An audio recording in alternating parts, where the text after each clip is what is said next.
Hi hello friends, welcome to our channel Lakshrudran nest. என்னோட channel subscribe பண்ணி support பண்ணுற அனைவருக்கும் என்னுடைய மனமார்ந்த நன்றிகள்.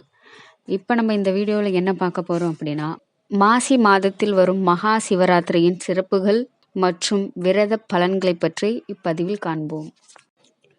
வருடத்தில் எத்தனையோ ராத்திரிகள் வந்தாலும் மாசி மாதத்தில் வரும் மகா சிவராத்திரி சிறப்பு வாய்ந்தது. அன்றைய தினம் கோள்களின் அமைப்பு இயற்கையாகவே உயிர் சக்தியை மேல் நோக்கி எழும்பச் செய்கிறது. அதனால் அன்று முழுவதும் இரவு 12 முதல் 6 மணி வரை ஒருவர் விழிப்புடன் இருந்தால் இயற்கையாகவே நம்மில் இருக்கும் உயிர் சக்தியும் மேல் நோக்கி நகர்ந்திடும் என்று ஆன்மீகவாதிகளும் சித்தர்களும் கூறியுள்ளனர். சிவராத்திரி அன்று சிவனுக்கு பிடித்த மந்திரமான ஓம் நம சிவாய மந்திரம் ஜபித்து முக்கண் முதல்வனை வணங்கினால் நாம் நினைத்ததை பெறலாம் என்பது ஐதீகம். சிவம் என்றால் மங்களம் என்று பொருள். சர்வ மங்களங்களையும் அருளும் அற்புதமான திருநாள் சிவராத்திரி என்று ஆன்றோர்கள் கூறியுள்ளனர்.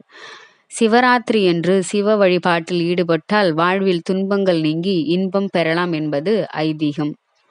சிவராத்திரி விரதம் இருப்பதால் தெரியாமல் செய்த பாவங்களுடன் தெரிந்தே பாவங்கள் செய்திருந்தாலும் அவை நம்மை விட்டு நீங்கி போகும் என்பது நம்பிக்கை. சிவராத்திரி விரதத்தால் நமது புலன்களை வென்று மனதை அடக்கி நீண்ட ஆயுள் உடல் ஆரோக்கியம் பெறலாம். பக்தர்கள் இரவு முழுவதும் விழித்திருந்து சிவனை வழிபடுவதே இந்த நாளின் விசேஷமாகும். மகா சிவராத்திரி அன்று முறைப்படி விரதமிருந்து சிவனை வழிபட்டால் கோடி பிரம்மகத்தி தோஷம் விலகும். காசியில் வீடு பேரடைந்த பலன் கிடைக்கும். சகல செல்வங்களும் மகிழ்ச்சியும் வந்து சேரும் என கூறப்படுகிறது.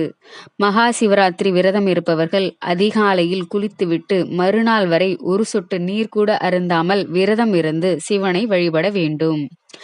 விரதம் இருக்க முடியாதவர்கள் விசேஷ பூஜை அபிஷேகங்களை கண்டுகளிக்கலாம். பால், பழம் மற்றும் தண்ணீர் மட்டுமே குடித்து நாள் முழுவதும் இருக்கலாம். பால், தயிர், நெய், தேன் போன்ற பூஜை பொருட்களை கொடுத்து வழிபடலாம். சிவராத்திரி தினத்தன்று முழு உபவாசத்தை கடைபிடித்தால் நம் இல்லத்தில் உள்ள தரித்திரம் யாவும் விலகும். வீட்டில் சுபிட்சம் குடிகொள்ளும். தனம் தானியம் பெருகும். முக்தி நிச்சயம் என்கிறார்கள் சிவாச்சாரியர்கள். மனிதர்களுக்கு மிகவும் தேவையானது 2: உணவு, தூக்கம். இந்த இரண்டையும் விலக்கி சிவபெருமானுக்காக மகா சிவராத்திரி நாளில் விரதம் இருப்பதுதான் இந்த நாளின் நோக்கம். உணவையும் உறக்கத்தையும் விலகினால் புலன்கள் தானாகவே அடங்கும். அப்போது இறை உணர்வில் லயிக்க முடியும்.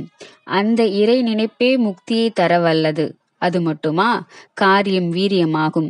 செயல்களில் தெளிவு பிறக்கும். எண்ணம் போல் வாழ்க்கை அமையும்.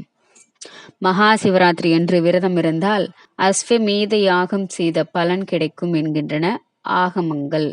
இந்த விரதத்தை 24 அல்லது 12 வருடங்களாவது மேற்கொள்ள வேண்டும்.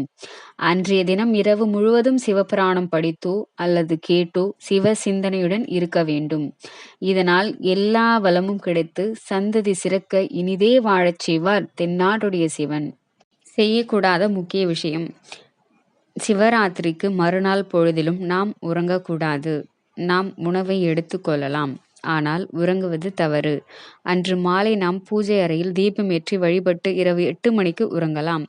சிவராத்திரி தினத்தில் கோயிலுக்கு செல்லாமல் வீட்டிலே கண் விழித்திருக்க திரைப்படம் பார்த்தல், விளையாடுதல் கூடாது.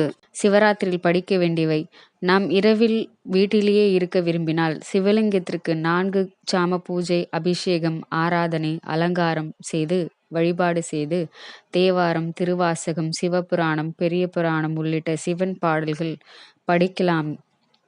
எதுவுமே தெரியாது என்றால் நாம் ஓம் நம சிவாய, சிவாய நமக என்ற சிவ மந்திரத்தையாவது நாம் சொல்லிக்கொண்டு இருக்கலாம். அப்படி இல்லை என்றால் சிவாய நமக, ஓம் நம சிவாய என எழுதுங்கள். மேற்கூறியவாறு சிவராத்திரி விரதம் மேற்கொண்டு சிவனை வழிபட்டால் வாழ்வில் செல்வ, ஞானம், புகழ், நாம் எண்ணிய உயர்ந்த வாழ்க்கை, குடும்ப ஒற்றுமை, குழந்தைகளின் சிறப்பான வளர்ச்சி என அனைத்து வகையான செல்வங்களையும் நாம் பெறலாம். இந்த பதிவு உங்களுக்கு பிடிச்சிருந்தா லைக் பண்ணுங்க, ஷேர் பண்ணுங்க, சப்ஸ்கிரைப் பண்ணுங்க, கமெண்ட் பண்ணுங்க. நன்றி, வணக்கம். தேங்க்ஸ் ஃபார் வாட்சிங்.